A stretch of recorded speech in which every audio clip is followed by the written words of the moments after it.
নমস্কার দর্শক বন্ধুরা, স্বাগত জানাচ্ছি আপনাদের সবাইকে আমার চ্যানেল আয়ুষ দ্য ফিল্মি বুকওয়ার্মে। এই ভিডিওটা দিতে আমার একটু দেরি হয়ে গেল, কারণটা হচ্ছে আমি একটা অকেশনের জন্য বাইরে ছিলাম, কলকাতার বাইরে গেছিলাম। আজকেই ফিরেছি এবং আজকে সেই ভিডিওটা আপনাদের জন্য করছি। মানে আজকে 4 তারিখ, আপনারা হয়তো 5 তারিখের মধ্যেই এই ভিডিওটা দেখতে পাবেন, 5 বা ম্যাক্সিমাম 6 তারিখ। এবং এই ভিডিওটি হচ্ছে আমার পূজাবার্ষিকী সিরিজের শেষ পূর্ণাঙ্গ ভিডিও, এবং এই ভিডিওটি একটি কিশোর পাঠ্য পত্রিকাকে নিয়ে। এটা করার পেছনে মূলত কারণ দুটো। একটা কারণ অবশ্যই যে পত্রিকাটি পড়ে আমার মনে হয়েছে যে এটি নিয়ে একটা পূর্ণাঙ্গ রিভিউ করাই যেতে পারে, এবং এর ইনিশিয়াল যে রিয়াকশন গুলো আমি দিই কোনো গল্প বা উপন্যাস পড়ে আমার ফেসবুক পেজে, সেই পেজে এর রেসপন্স কিন্তু যথেষ্ট ভালো পেয়েছি আমি। তো সেদিক দিয়ে আমি বলবো যে আমার সেই জিনিসটা আমাকে এনকারেজ করলো যে আমি এটা নিয়ে একটা পূর্ণাঙ্গ রিভিউ করি। এবং আরেকটা কারণ হচ্ছে যে আমি সচরাচর দেখেছি যে কিশোর পাঠ্য পূজাবার্ষিকী বা ছোটদের পূজাবার্ষিকী নিয়ে আনন্দ মেলা বা কিশোর ভারতী এই ধরনের পূজাবার্ষিকীর বাইরে কেউ খুব একটা এগুলো নিয়ে ওনারা কেউ খুব একটা প্রচার বা রিভিউ করেন না। তো আমি ভাবলাম যে একটা দায়িত্ব নিয়ে যদি আমি একটা রিভিউ করি তাহলে ভালোই হবে, কারণ এই পূজাবার্ষিকী কিন্তু 10 বছরে পাঠকদের মনে একটা নির্দিষ্ট জায়গা করে নিয়েছে। এই পূজাবার্ষিকীটি হচ্ছে মায়া কানন পূজাবার্ষিকী। মায়া কানন পূজাবার্ষিকী 10ম বর্ষ লেখাই রয়েছে। এটি সম্পাদনা করেন অর্ক পৈতন্ডী এবং এর মুদ্রিত মূল্য হচ্ছে 199 টাকা। এখানে মোটামুটি এটি সম্পাদনা করেন অর্ক পৈতন্ডী, প্রচ্ছদ উনি আঁকেন এবং একটি লেখাও এখানে উনি দেন। এছাড়া বিখ্যাত লেখকদের নানা রকম উপন্যাস, গল্প এগুলো মায়াকাননে থাকে। এবার যদি টেকনিক্যাল দিক দিয়ে আসি তাহলে প্রচ্ছদটা ভীষণই সুন্দর। মায়াকানন সবসময় একটা পক্ষীরাজ নিয়ে প্রচ্ছদ করার টেন্ডেন্সি আমি দেখেছি, ঘোড়া নিয়ে। এখানেও তার অন্যথা হয়নি, এখানেও একটা খুব সুন্দর পক্ষীরাজের ছবি দিয়ে দেওয়া হয়েছে। আমি এখানে দিয়ে দেবো সোজা ইমেজটা। খুব সুন্দর একটা পক্ষীরাজের ইমেজ দেওয়া হয়েছে এবং লালের উপর তো আরো দেখতে আমার সুন্দর লাগছে। আমার ব্যক্তিগতভাবে লাল রং খুব পছন্দের, আমার মনে হয় স্পেশালি লে আউট করার ক্ষেত্রে, কারণ আমরা অ্যাডভার্টাইজিং এ বেসিক্সে পড়েছি যে লাল রংটা সবচেয়ে আগে অ্যাটেনশন গ্র্যাব করে। তো সেদিক দিয়ে একটা অ্যাটেনশন গ্র্যাবিং প্রচ্ছদ তো অবশ্যই। আর এর অলঙ্করণ যদি বলি, অলঙ্করণ গুলো বেশ ভালো হয়েছে, যথেষ্ট ভালো অলঙ্করণ। আমি এখানে কয়েকটা দেখিয়ে দেবো। এখানে অর্ক পৈতন্ডীর নিজস্ব অলঙ্করণ তো রয়েছে, এছাড়া অরিজিৎ দত্ত চৌধুরী বাকিদের অলঙ্করণও প্রশংসার যোগ্য।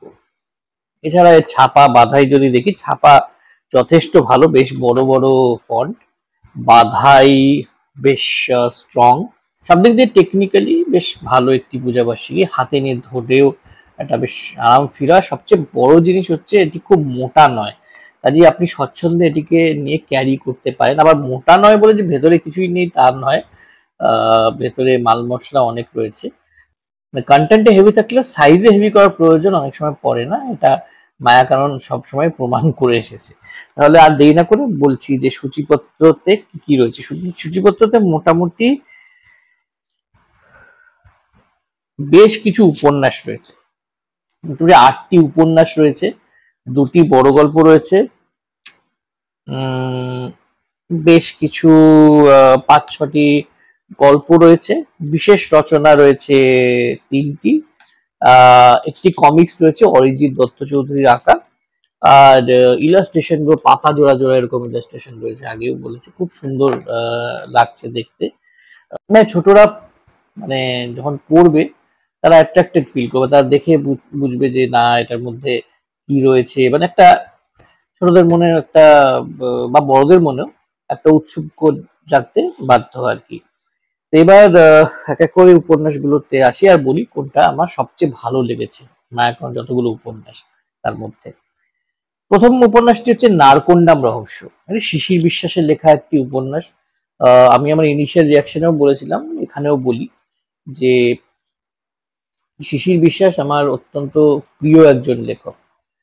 এবং উনি এখনো নিয়মিত পত্রপত্রিকায় লিখছেন। দেখে খুব ভালো লাগে, কারণ আমার ছোটবেলা থেকেই আমি ওনার লেখা পড়ে আসছি। এই গল্পটাও উপন্যাসটা মোটামুটি আপনি বলতে পারেন যে একটা থ্রিলার, অ্যাডভেঞ্চার থ্রিলার বলা যেতে পারে। খুব সুন্দর ডেসক্রিপশন রয়েছে, যেভাবে উপন্যাসটি এগিয়েছে শুরু থেকে শেষ অবধি পাঠকের আগ্রহ বজায় থাকবে, এবং খুব সহজ সরল ভাষায় লিখেছেন, এবং এমন একটি ভাষায় লিখেছেন যে শুধু কিশোর কিশোরীরা, বড়রাও পড়তে এনজয় করবে। কনসেপ্ট ওয়াইজও খুব ভালো লেগেছে আমার। আহ, হ্যাঁ, মায়াকাননের সেরা উপন্যাস নারকোল নাম রহস্যকে অবশ্যই বলা যায়। এরপর যে উপন্যাসটির কথা বলবো সেটি হচ্ছে পিয়া সরকারের লেখা মার্লোস এন্ড। মায়াকানন যখন আমি প্রথম সংগ্রহ করি, আমি প্রথমে মার্লোস এন্ডই পড়েছিলাম, পিয়া সরকারের লেখা। কারণ সেই সময় আমি ওনার লেখা নিষাদ সবে শেষ করেছি, তারপর নবপত্রিকায় ওনার লেখা একটি ঐতিহাসিক বড় গল্প পড়েছি, তো একটা ফ্লোতে ছিলাম, একটা ওনার লেখা একটা ফ্লোতে ছিলাম, তাই জন্য ওনার লেখাটা আমি আগে পড়ে শেষ করেছিলাম। তো মার্লোস এন্ড একটি খুব অদ্ভুত উপন্যাস, একটি অদ্ভুতুরে উপন্যাস। মানে এটা একটা সুপার ন্যাচারাল উপন্যাস, অদ্ভুতুরে ওই সেন্সে বললাম। অদ্ভুত উপন্যাস এজন্যই বললাম যে এই ধরনের উপন্যাস আমি খুব কম পড়েছি, সত্যি কথাই বলছি, আমি খুব কম পড়েছি। মানে এই থিমের ওপরে উপন্যাস খুব কমই লেখা হয়। এটা একটা সুপার ন্যাচারাল উপন্যাস, এবং এই ধরনের উপন্যাস এককালে না ওই খুব ক্লাসিক, ইংরেজিতে যদি আপনি ওই ক্লাসিক হরর স্টোরিজ বা গথিক হরর স্টোরিজ, এগুলো যদি আপনি কালেকশন কিনে কোনোদিন পড়েন, দেখবেন ওখানে এরকম অনেক ছোট গল্প থাকে, যেখানে একটা ভয়ের সঙ্গে ট্র্যাজেডির একটা সংযোগ স্থাপন করা হয়। ট্র্যাজেডির সঙ্গে কিন্তু ভয়ের একটা যোগাযোগ আছে, বা ট্র্যাজেডির সঙ্গে সুপার ন্যাচারাল বা অলৌকিক যে ব্যাপার স্যাপার, তাদের মধ্যে একটা যোগসূত্র বা যোগাযোগ আছে। এটা অনেক লিটারেরি অ্যানালিসিসে আপনারা পেয়ে যাবেন। মানে অনেক, যদি আপনি কোনো গল্পের অ্যানালিসিস পড়েন বা গল্পের ভালো রিভিউ পড়েন, দেখবেন যে সেখানে সবসময় এটা বলা হয়েছে। এই দুটো অনুভূতি কিন্তু খুব স্ট্রেঞ্জলি, দুটো অনুভূতি খুব কাছাকাছি। হুম। তো এই জিনিসটার উপরে লেখিকা একটি চমৎকার উপন্যাস লিখেছেন, এবং এই উপন্যাসের যে চরিত্র মূলত প্রাণতোষ দা, ওনাকে নিয়ে আগেও একটি উপন্যাস লিখেছেন লেখিকা, এবং সেই উপন্যাসেও কিছুটা সুপার ন্যাচারাল এলিমেন্টস ছিল। গল্প যেহেতু কেরালায় সেট করা হয়েছে, মোর স্পেসিফিক্যালি মালাবার উপকূলে সেট করা হয়েছে, সেজন্য গল্পটির আবেদন আরো অনেক গুণ বেড়ে গেছে। গল্পটা যদি একটু করে বলি, তাহলে আহ, মার্লো বলে একটি আহ, উপকূল রয়েছে, মার্লো বলে একটি উপকূলে একটি আধা শহর আধা গ্রাম টাইপের একটি জায়গা রয়েছে, যে জায়গাটির মধ্যে ডেভেলপ হওয়ার প্রচুর পোটেনশিয়াল ছিল। একটি রিসোর্ট, বিশাল বড় রিসোর্ট খোলা হয়েছিল, কিন্তু সেটি এখন মানে লসেই চলছে বলা যেতে পারে, এবং সে জায়গাটা ডেভেলপ হতে গিয়েও ডেভেলপ হতে পারেনি। এবং সেখানে প্রথমে একটি বাঙালি ছেলে চাকরি করতে গিয়েছিল, তারপর তার কোনো খোঁজ পাওয়া যায়নি। তো সেই রহস্যের গন্ধ পেয়ে বাকি তিনজন যে অনুসন্ধানী আর কি, যে ক্যারেক্টারটা রয়েছে ওনার, পিয়া সরকারের লেখা, তারা অনুসন্ধান করতে মালয় এসে ওঠেন। তারপরে তাদের সঙ্গে কি অভিজ্ঞতা হয়, তারপরে তাদের মানে তাদের তারপর তারা কোন অতিপ্রাকৃতিক ঘটনার সঙ্গে জড়িয়ে পড়ে, এটা জানতে হলে আপনাকে উপন্যাসটা পড়তে হবে। যেটা বললাম, এটি চমৎকার একটি উপন্যাস, এবং এই উপন্যাসের যে গতি বলুন, বা এই উপন্যাসে যেভাবে থিমটাকে ডিল করা হয়েছে, সেটা সহজ ছিল না, কিন্তু জিনিসটিকে সহজ করেই লেখিকা লিখেছেন। এবং কিশোরদের জন্য এরকম একটা উপন্যাস লেখা একেবারেই সহজ কাজ নয় বলে আমার মনে হয়েছে। সেই বাধ্যবাধকতা থাকা সত্ত্বেও, যেটা কিশোর উপযোগী বানাতে হবে, সেটা থাকা সত্ত্বেও লেখিকা এরকম একটি মনোগ্রাহী উপন্যাস লিখেছেন, তার জন্য তো কিছু ব্রাউনি পয়েন্টস দিতেই হয়। কাজেই এটাও মায়াকাননের সেরা একটি উপন্যাস। এরপর আমি বলবো কবন্ধ রাজা নামের উপন্যাসটির কথা। এটি লিখেছেন তপন বন্দ্যোপাধ্যায়। তপন বন্দ্যোপাধ্যায় আপনারা সকলেই জানেন গোয়েন্দা গার্গীর স্রষ্টা, এবং বেশ কিছু বছর ধরে উনিও ছোটদের জন্য লেখালেখি করেন। কে এই কবন্ধ রাজা? কবন্ধ রাজা আপনার ঠিকই ধরেছেন, কবন্ধ রাজা বলতে এখানে কনিষ্ককে বোঝানো হয়েছে। এবার কনিষ্ক এবং তার সঙ্গে সেই সময়কার প্রাচীন ভারতের ভাস, বিখ্যাত নাট্যকার ভাস, তাদের দুজনকে নিয়ে একটি ঘটনা, সেই ঘটনাটিকে লেখক এই উপন্যাসে বর্ণনা করেছেন। এই উপন্যাসটা ভীষণ এক্সাইটিং একটি উপন্যাস। এক্সাইটিং কেন? কারণটা হচ্ছে যে আমার ব্যক্তিগতভাবে এই ধরনের উপন্যাস পড়তে খুব ভালো লাগে, যে উপন্যাসগুলোতে একটি ঐতিহাসিক ঘটনা তাতে কিছুটা কল্পনা মিশিয়ে ঐতিহাসিক ঘটনাকে, মানে অল্পশ্রুত ঐতিহাসিক ঘটনা বলবো, সেটিকে প্রেজেন্ট করা হয়। এই ধরনের ঐতিহাসিক উপন্যাস দেখবে হিমাদ্রি কিশোর দাশগুপ্ত বেশ কিছু পত্রপত্রিকায় লেখেন, বা অন্যান্য লেখকেরও পড়েছি, আমি দেবজ্যোতি ভট্টাচার্যের লেখা পড়েছি, অন্যান্য অনেকেই লেখা পড়েছি। তপন বন্দ্যোপাধ্যায় এরকম ঐতিহাসিক লেখা আমি এর আগে পড়িনি, যদিও আমি জানি যে উনি এই ধরনের উপন্যাস লিখেছেন। তো চমৎকার লেগেছে আমার উপন্যাসটি। উপন্যাসের ভাষা বলুন, যেটা ঐতিহাসিক উপন্যাসের ক্ষেত্রে একটা অন্যতম শর্ত, যে ভাষায় স্বচ্ছতা থাকতে হবে, মানে ভাষা শৈলীটা ভীষণ ইম্পর্টেন্ট, এবং ঘটনাবলীর বিবরণটা ভীষণ ইম্পর্টেন্ট। এই দুটি জিনিসই এই উপন্যাসে রয়েছে, এবং যে ঘটনাটি রয়েছে বা যে ঘটনাবলী রয়েছে, আমি বলবো ঘটনাবলী রয়েছে, সেই ইভেন্টস গুলো কিন্তু প্রত্যেকটাই কিশোর উপযোগী। মানে এর মধ্যে প্রচুর যে ভায়োলেন্স রয়েছে বা প্রচুর অন্যান্য উপাদান রয়েছে সেগুলো একদমই নয়। কিশোররা আরামসে এটি পড়তে পারে। চমৎকার একটি উপন্যাস, এবং এই জন্যই এটিও আমার কাছে মায়াকাননের সেরা উপন্যাস। মায়াকাননে কিন্তু খুব ভালো ভালো কিছু অনুবাদ থাকে। মায়াকাননের বেশ কিছু মানে ভাষান্তর, মায়াকাননের ভাষায় ভাষান্তর করা রচনা থাকে, মানে উপন্যাস থাকে, গল্প থাকে, বড় গল্প থাকে। তো প্রতি বছরই আমি দেখেছি, এবং অনুবাদের মান অত্যন্ত ভালো। না হলে আমি অনুবাদ চট করে কিন্তু পড়তে চাই না। অনুবাদের মান খুব ভালো থাকে মায়াকানন, তাই জন্য আমি চোখ বন্ধ করে সবসময় মায়াকাননের অনুবাদগুলো পড়ি। এখানে the man who would be king, এটা নিয়ে সিনেমাও হয়েছে। রাডিয়ার্ড কিপলিং এর লেখা অত্যন্ত বিখ্যাত একটি গল্প বা নভেলাই বলা যেতে পারে। তো সেটির ভাষান্তর এখানে করেছেন শাশ্বতী চন্দ্র। এটা কি নিয়ে, আসুন এখানে একটা সংক্ষিপ্ত বিবরণ রয়েছে, এটা আমি পড়ে আপনাদের শোনাচ্ছি। দুই বন্ধু, পিচি কার্নেহন ও ড্যানিয়েল ড্রাভট, দুজনেই বিশাল দেহী, দুজনেই দুঃসাহসী। ভারতে থাকাটা তাদের মোটেই পোষাচ্ছে না, কোনো কাজই রানীর অনুমতি ছাড়া করা যায় না এখানে। তাই তারা ঠিক করলো ভারত ছেড়ে বেরিয়ে গিয়ে একটা রাজ্য খুঁজে নেবে, তারপর নিজেদের মতো শাসন করবে। রাজা না হতে পারলে জীবনে কোনো সুখ নেই। দুই বন্ধু যাত্রা করলো কাফিরিস্তানের দিকে। আফগানিস্তানের উপরে ডান দিকের কোণেই কাফিরিস্তান, পেশাওয়ার থেকে ৩০০ মাইল দূর।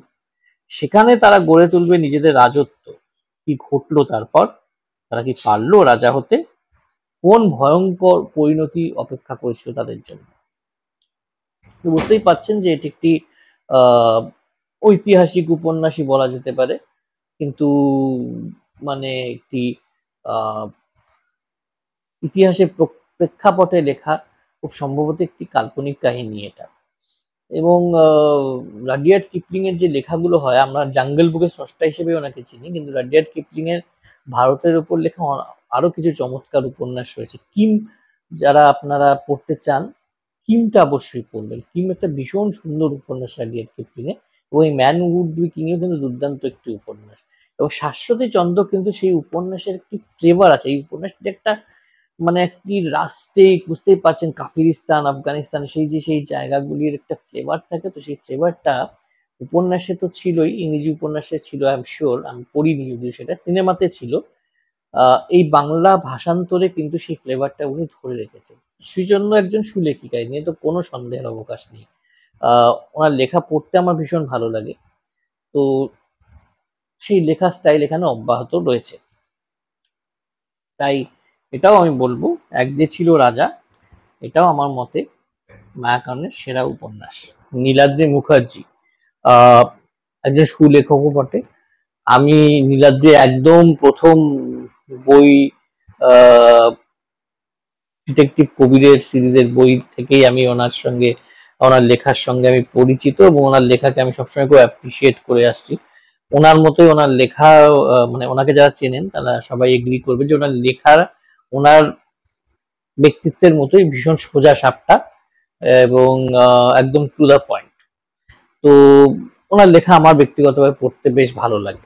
ওনার লেখার মধ্যে একটা বুদ্ধিমত্তার ছাপ থাকে, এবং এখন উনি ইংল্যান্ড প্রবাসী, সেজন্য ওনার লেখার মধ্যে একটা ওই মানে সেই দেশের সংস্কৃতি, সেই দেশের এখন কি অবস্থা, সেই দেশের মানুষজন, সেগুলোর একটা আন্দাজ পাওয়া যায়। তো এই ধরনের লেখা পড়তে আমার খুব ভালো লাগে।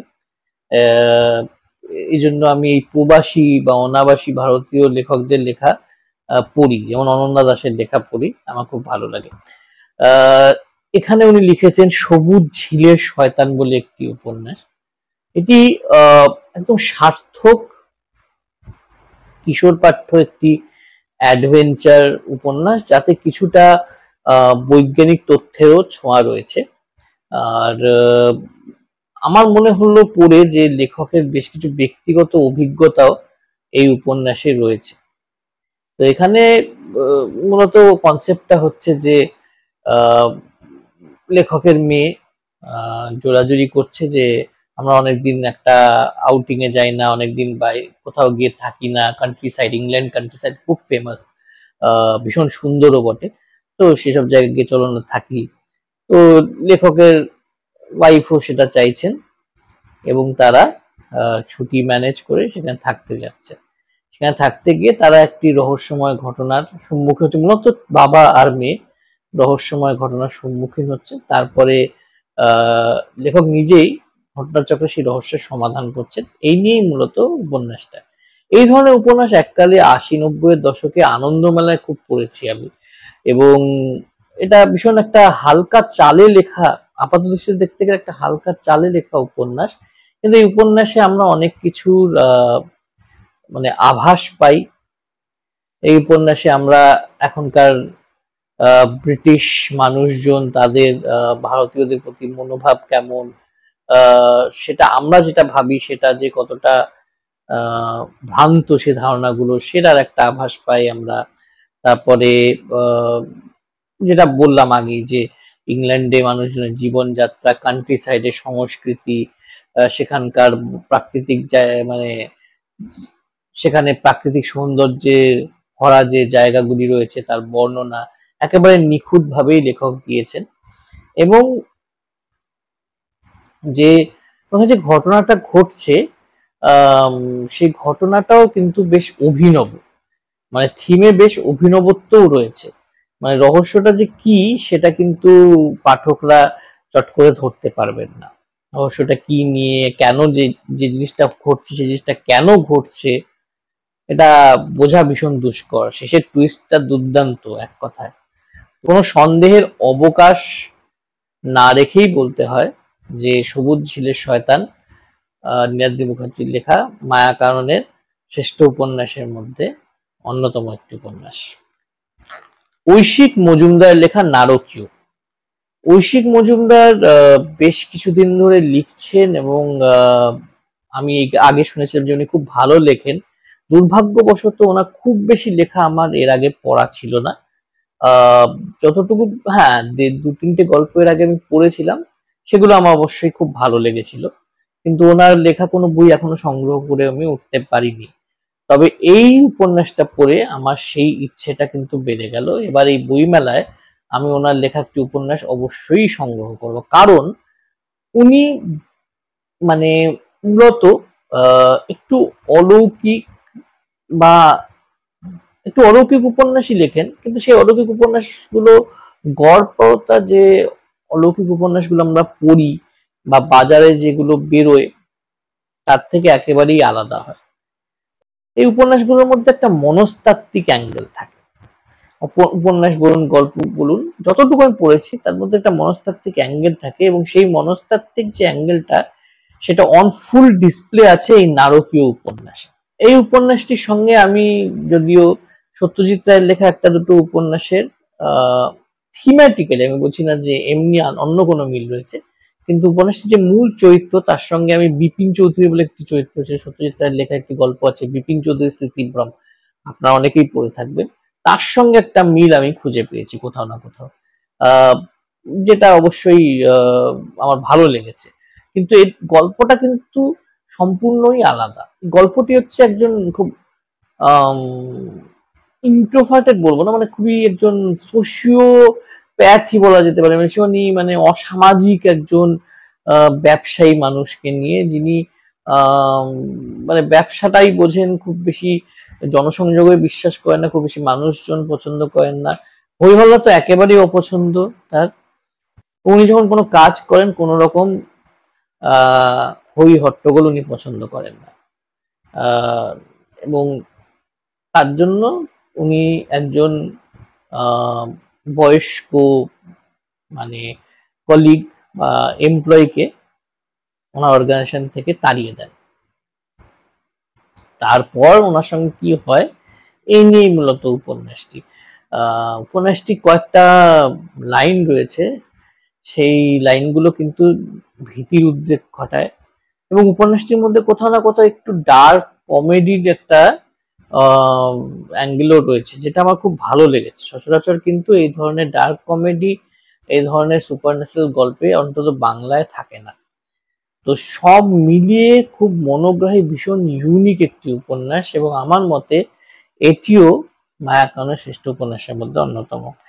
এর বাইরে যে উপন্যাসগুলো রয়েছে সেগুলোও বেশ ভালো, যেমন কেমন আছে জলকুমারী, বেশ ভালো লেগেছে আমার।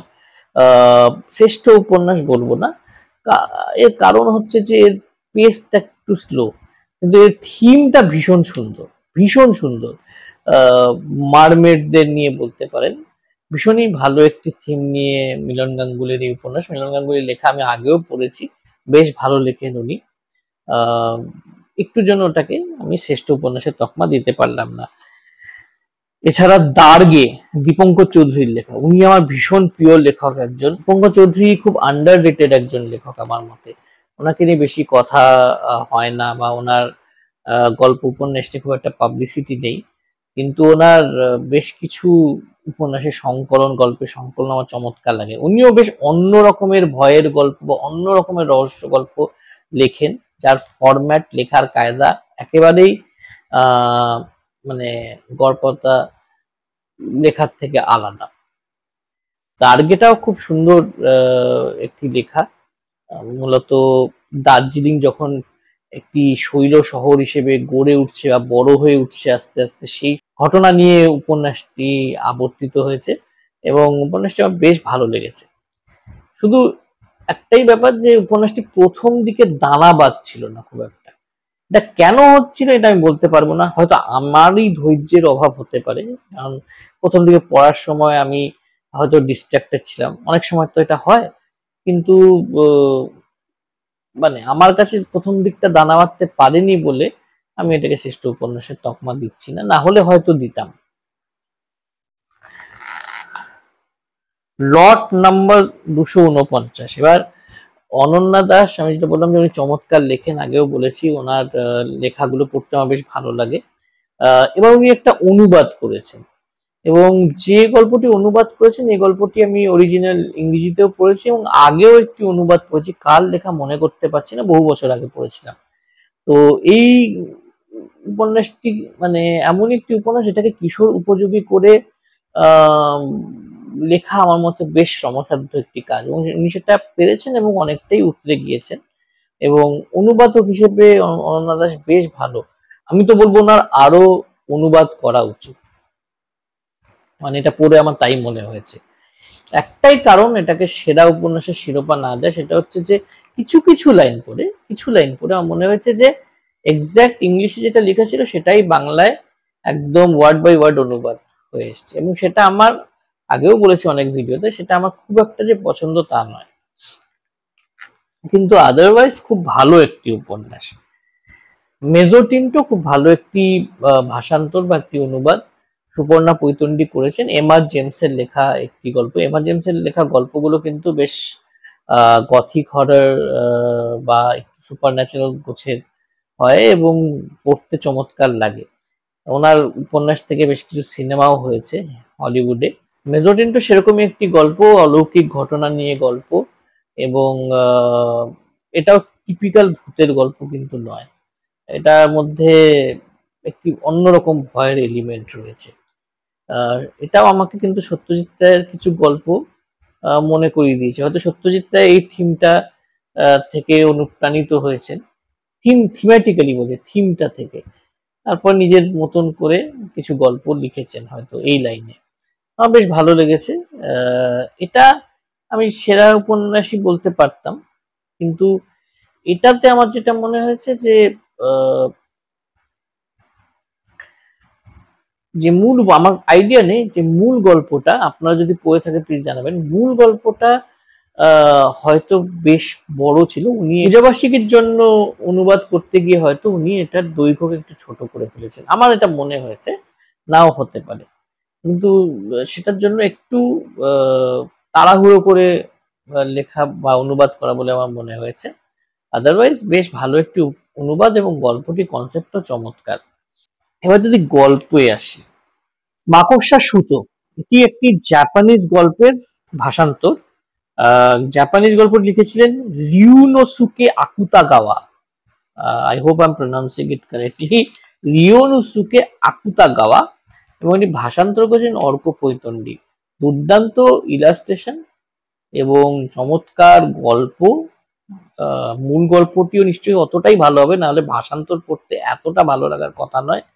খুব দার্শনিক একটি দৃষ্টিভঙ্গি রয়েছে এই গল্পতে, টিপিক্যাল জাতকের গল্প এটি নয়, এটুকুই বলবো। আর এটাও বলবো যে এই গল্পটা মন দিয়ে পড়লে কিন্তু এটা অনেকটাই গভীর একটি গল্প। গল্পটি কিশোরদের জন্য কতটা উপযোগী আমি জানি না, বরং এটা বলবো যে বেশ কিছু কিশোর তো এরকম হয় যে কম বয়সেই তারা অনেকটা গভীরভাবে চিন্তা ভাবনা করতে শেখে, তাদের জন্য এই গল্পটা খুবই মানে উপযোগী এবং উপকারীও বটে। কারণ ওই যে বললাম, এটা কিন্তু অনেক লেভেলে মানে পাঠকের মনস্তত্ত্বের সঙ্গে খেলে। সেজন্য একটি দার্শনিক গল্প হিসেবে, যেটা খুবই রেয়ার বাংলায়, আমি এটাকে সেরা গল্পের শিরোপাই দেব। জয়ন্ত দে, এবার দেখছি আমি আরেকটা জায়গায় দেখলাম জয়ন্ত দে বেশ কিছু মজার মজার গল্প লিখছে কিশোরদের জন্য।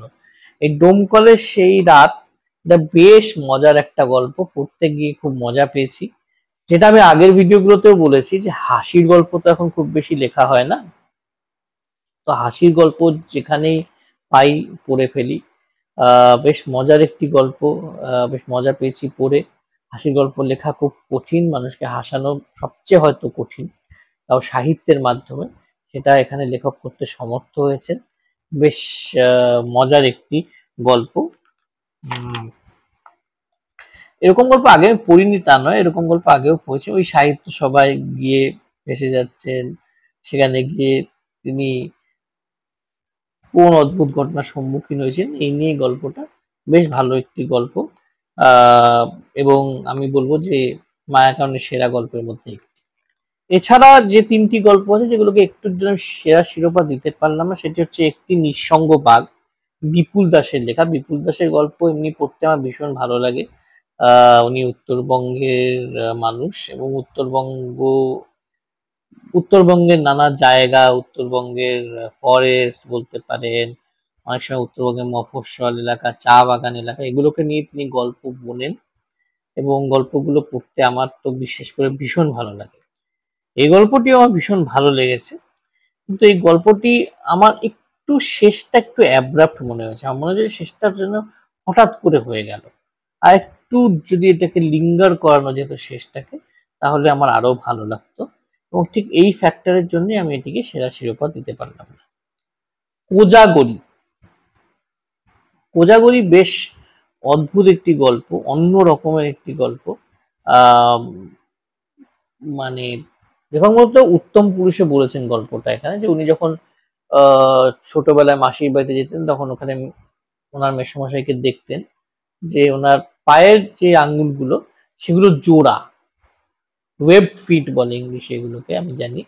তো সেই রকম ওয়েব ফিট কি করে এটা হয়েছিল, ছোটবেলা থেকে নাকি এরকম ছিলেন না, ছোটবেলায় কি হয়েছিল, ওনারা একটা বনেদি বংশের মানুষ, ওনার একটি বনেদি বড় বাড়িতে থাকেন, সেই বাড়িতে কি ঘটেছিল কোজাগরী পূর্ণিমার রাতে, আহ এটা নিয়েই মূলত গল্পটা।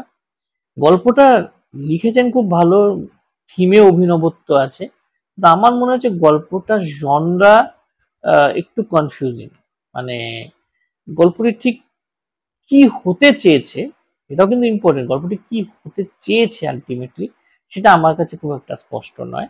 আমার মনে হয়েছে যে গল্পটি হয়তো কোথাও সুপার ন্যাচারাল হতে চেয়েছিল, ওখানে গিয়ে হতে পারেনি। গল্পটি কোথাও একটা একটা একটা ডিভাইন এলিমেন্ট আছে গল্পের মধ্যে, সেখানেও পুরোপুরি যেতে পারেনি। সেজন্যই আমি গল্পটিকে একটু কম নম্বর দিচ্ছি, না হলে এর যে থিমের অভিনবত্ব এবং যেভাবে এটি লেখা হয়েছে শেষটা ছাড়া, যেটা বললাম শেষটা একটু ইনকনক্লুসিভ হয়ে গেছে আমার কাছে, তো এটাকে আমি সেরা গল্পের শিরোপা দিতাম, এটার জন্যই দিলাম না। আদিম দেবতা শিবশঙ্কর ভট্টাচার্যের লেখা। এবার আদিম দেবতা মূলত একটি ঐতিহাসিক ঘটনা, সেটাকে কেউ গল্পের ছলে বলছেন, উম, তার নিজেরই অভিজ্ঞতা অ্যাকচুয়ালি, তার সঙ্গে কিছুটা ঐতিহাসিক ঘটনার যোগাযোগ আছে, এরকম একটি গল্প আহ পড়ে আপনাকে শোনাচ্ছি, তাহলে আপনারা বুঝতে পারবেন, সিনপসিসটা আপনাদের পড়ে শোনাচ্ছি। লেখকের আলাপ হলো হরিদেব বিদ্যালঙ্কারের সঙ্গে। ঋষিকেশের খুব কাছেই তার আশ্রম, শোনা যায় তন্ত্রচর্চা করে বিশেষ কিছু ক্ষমতা অর্জন করেছেন, কিন্তু কখনো জাহির করতে যান না। 90 বছর বয়সেও টান টান চেহারা, সারাদিন প্রাচীন পুঁথির পাত্তারি খুলে প্রদীপের আলোয় পড়াশুনো করেন। শ্মশানের পাশে চড়াই ভেঙে উঠে গেলে একটি গুহায় থাকেন হরিদেব ঠাকুর। লেখক মাঝে মাঝে সেখানে যান, সেদিন কথা হচ্ছিল লৌকিক আর অলৌকিক নিয়ে, তখনই জানা গেল হরিদেব ঠাকুরের জীবনের এক অদ্ভুত অভিজ্ঞতার কথা। এই নিয়ে মূলত গল্পটি। তো এই গল্পটি আমার বেশ ভালো লেগেছে, গল্পটি যথেষ্ট ভালো, কিন্তু ওই এটাও আমার মনে হয়েছে যে পূজাবার্ষিকীর অনেক গল্প উপন্যাসের মতো একটু বেশি ছোট হয়ে গেছে, মানে এর যা পরিধি, এর যা এক্সটেন্ট, এটাকে নিয়ে একটি নিজের পক্ষে একটি বড় গল্প লেখা উচিত ছিল। হয়তো মানে ওয়ার্ড লিমিটের রেস্ট্রিকশনের জন্য আর বেশি কোথাও কোথাও লেখককে কাটছাট করতে হয়েছে। আহ এমনিতে বেশ মনোগ্রাহী একটি গল্প, আপনারা একবার পড়তেই পারেন, বেশ ভালো একটি গল্প ইনফ্যাক্ট। কিন্তু ওই যে মানে এইসব ব্যাপার একটু নির্মম হতেই হয়, তো ওটার জন্য আমি ওই একটু বেশি কনসাইজ হওয়ার জন্য, এর পরিসর হিসেবে একটু কনসাইজ হওয়ার জন্য আমি এর একটু নম্বর কাটতে বাধ্য হলাম। বিশেষ রচনায় আমি একটি রচনার কথা অবশ্যই বিশেষ করে মেনশন করতে চাইবো, সেটি হচ্ছে গোয়েন্দা যখন কিশোর ও কিশোরী, সমুদ্র বসুর লেখা। সমুদ্রধার এই ধরনের কিশোর কিশোরীদের সাহিত্য নিয়ে লেখা আমাকে খুব ইন্সপায়ার করে। উনি আজকাল মূলত ধর্ম বিষয়ক লেখাই বেশি লেখেন, সেগুলোও ভীষণ ভালো লেখেন, কিন্তু এই লেখাগুলো আমার ভীষণ প্রিয় না। তো এখানে উনি মানে বাংলা সাহিত্যে যে সমস্ত কিশোর গোয়েন্দা এসছে, ছেলে হোক বা মেয়ে হোক, তাদেরকে নিয়ে একটি খুব সুন্দর প্রতিবেদন উনি লিখেছেন। আমার তাদের নিয়ে একটা খুব সুন্দর নন ফিকশন একটা আর্টিকেল বলতে পারেন উনি লিখেছেন। এটা পড়ে খুব মজা পেয়েছি এবং বেশ কিছু ইনফরমেশনও পেয়েছি, বেশ কিছু কিশোর গোয়েন্দাদের ব্যাপারে আমি জানতাম না। তবে একটা দুটো কিশোর গোয়েন্দা উনি মিস করেছেন, যেমন অন্তু বলে একটি কিশোর গোয়েন্দা ছিল, প্রতিভা বসুর সৃষ্টি, সেটার মেনশন এখানে পেলাম না। কিন্তু ওভারঅল ভীষণ ভালো একটি আর্টিকেল বা ভীষণ ভালো একটি ফিচার বলা যেতে পারে মায়াকাননের। এটি অবশ্যই আপনারা যদি মায়াকানন এখনো না পড়ে থাকেন অবশ্যই পড়বেন। এটি মজার কমিক্স এখানে রয়েছে সমজান, এর কনসেপ্টটা দুর্দান্ত। এটি প্রফেসর বিশ্বকর্মা বলে একজন কে নিয়ে কমিক্সটি, যিনি একটি টাইম মেশিন বানিয়ে ফেলছেন। এবার উনি সেই টাইম মেশিনে করে অতীতে গিয়ে আরো একটু বুদ্ধিমান হয়ে আসতে চান আর কি। তারপর কি হয় সেটা নিয়ে কমিক্সটা বেশ মজার একটা কমিক্স, আমার দারুণ লেগেছে এই কমিক্সটা পড়ে। আহ বলবো যে বহুদিন পরে একটা খুব ভালো কমিক্স পড়লাম, যদি শুনেছি যে কিশোর ভারতীতে নাকি বেশ কিছু ভালো কমিক্স বেরিয়েছে, কিন্তু এই কমিক্সটা তো আমি পড়লাম, আমি বলতেই পারি যে আমার পড়া এবছর পূজাবার্ষিকীতে পড়া সেরা কমিক্স গুলোর মধ্যে এটি একটা। তো এই ছিল মূলত মায়া কানন নিয়ে আমার পূর্ণাঙ্গ আলোচনা। আপনাদের কেমন লাগলো অবশ্যই আমাকে জানাবেন। আর প্লিজ প্লিজ প্লিজ আমার চ্যানেলটিকে সাবস্ক্রাইব করবেন এই ধরনের আরো বইয়ের খবর পাওয়ার জন্য। আরো কি ধরনের বইয়ের খবর আপনারা চান, আরো কি ধরনের ওয়েব সিরিজ বা সিনেমা নিয়ে খবর আপনারা চান, আমাকে একটু জানাবেন কমেন্ট বক্সে। আমি সেগুলো নিয়ে রিভিউ দেওয়ার চেষ্টা করব। এরপরে একটি দারুণ বই যাতে নানান রকম জনরার সমাবেশ ঘটেছে সেই বইয়ের রিভিউ নিয়ে আসবো। আর একটা কথা বলে রাখি, ডিসেম্বর মাসে কিন্তু আমার রেকমেন্ডেশন সিরিজ স্টার্ট হয়ে যাবে। আমি মূলত দুটো পার্টে আমার বুক রেকমেন্ডেশন সিরিজ করি, আপনি সকলেই হয়তো এতদিনে জানেন। মানে আমি পুরো বছরে যে যে বইগুলো পড়ে মনে হয়েছে যে বইগুলোকে অন্যকে আমি রেকমেন্ড করতে পারি, মানে আমার দারুণ লেগেছে নিডলেস টু সে, এবং কেন রেকমেন্ড করি এই বইগুলোকে, সেগুলো নিয়ে একটি ভিডিও আমার থাকে বা দুটি ভিডিও থাকে। এবার তার থেকে বেশি ভিডিও বানানোর আমার ইচ্ছে রয়েছে, এবার কতদূর সেটা সফল হয় সেটা দেখার। তবে প্লিজ আমার চ্যানেলটি সাবস্ক্রাইব করবে, সেখানে এই ধরনের আরো ভিডিও আপনারা পাবেন। আর সাজেশনস অলওয়েজ ওয়েলকাম, আপনারা কি দেখতে চান এই চ্যানেলে আরো আমাকে জানাবেন। Thank you so much. ভালো থাকবে, সুস্থ থাকবেন। শুভরাত্রি। টাটা।